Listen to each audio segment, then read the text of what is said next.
Well, it's crunch time, and we're at the critical point here, mid-series, only on Bertolli presents Fem Foodies riding on Suzuki. Let's get this started.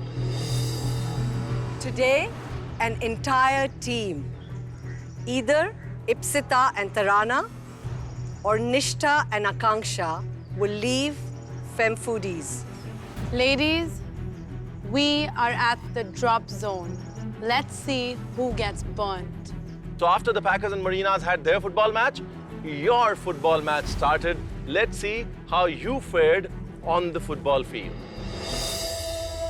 We were at the elimination round and it was my first time wearing that black apron. Then I was just hoping that it's not my team. Let the fish and chips guys count the Bundesliga guys.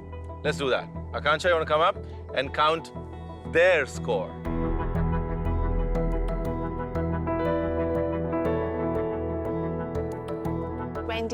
All right. Well, that proves two things. One, that I can still count up to 23. And two, that you are more focused on what your score was. But good job. All right, let's have the other team come. Tarana, come ahead.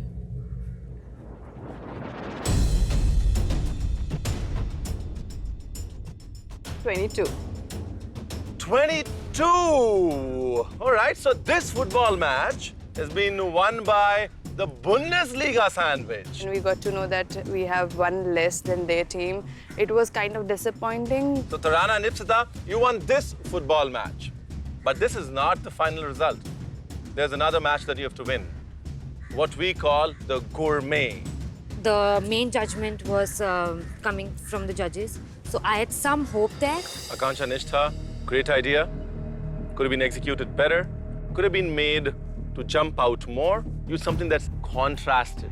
Contrast is essential to enhancing flavor. No contrast, no appreciation of flavor. Contrast always works towards appreciation. Contrast is the best way to elevate your dish and to stimulate the senses. Now, Akanksha and Nishtha, your dish was pretty as a picture. It looked beautiful. Your philosophy of making fish and chips, which is quintessentially English, was completely appropriate to your task. Akanksha and Nishtha, in your techniques that you used today, you had to slice your baguette. It could have been thinner. That big mouthful didn't look too appealing to me. Your fish was well marinated with mustard. I was getting the flavors of mustard. It was nicely coated and it was fried crispy. Your tartar had that creaminess. Your caper also had that creaminess. I would have liked something to cut the creaminess. Those potato chips were finely sliced, nicely fried and crispy, and I loved the addition of raw banana. So Tarana and Ipsita, when it came to the vision, which is your philosophy on what you made yesterday, it was quite bang on. You had Germany there. You had a potato salad. You had a ham sandwich. It checked boxes in terms of the philosophy of it. For me, Germany is all about ham and sausages and potato salad. It looked extremely inviting. If I was playing at that football game or I was cheering, I would want to have that sandwich because it looked nice and filling. It looked nice and inviting. But I would like the potato salad in the sandwich. I would like a little more filling and a little more bite. Lots of techniques involved there, but what about the basic techniques for grilling your bread or spreading your spread? Tarana and Ipsita, great thought, good idea. The German potato salad was not a German potato salad. It was a potato mash topped with some fruits. Did not work. The cooked ham lying there, a little dry, slightly overcooked, could have been better. Cold cuts, mustard goes really well. What I wanted to sense a little bit of mustard for that kick that I expect. Ipsita and Tarana, none of what was on the plate was a better version of what it originally is. The food on your platter was not elevated. Ipsita and Tarana, you're burnt.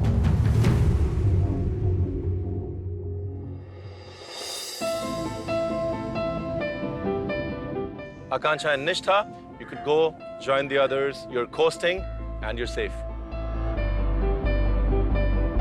My journey on the show was absolutely amazing because there's so much to learn about food, about myself. So many things that I've learned from here and put them and apply it because it's at the end of the scene, it's all about implementing what you have learned. So implementation is necessary and I'm going to do that.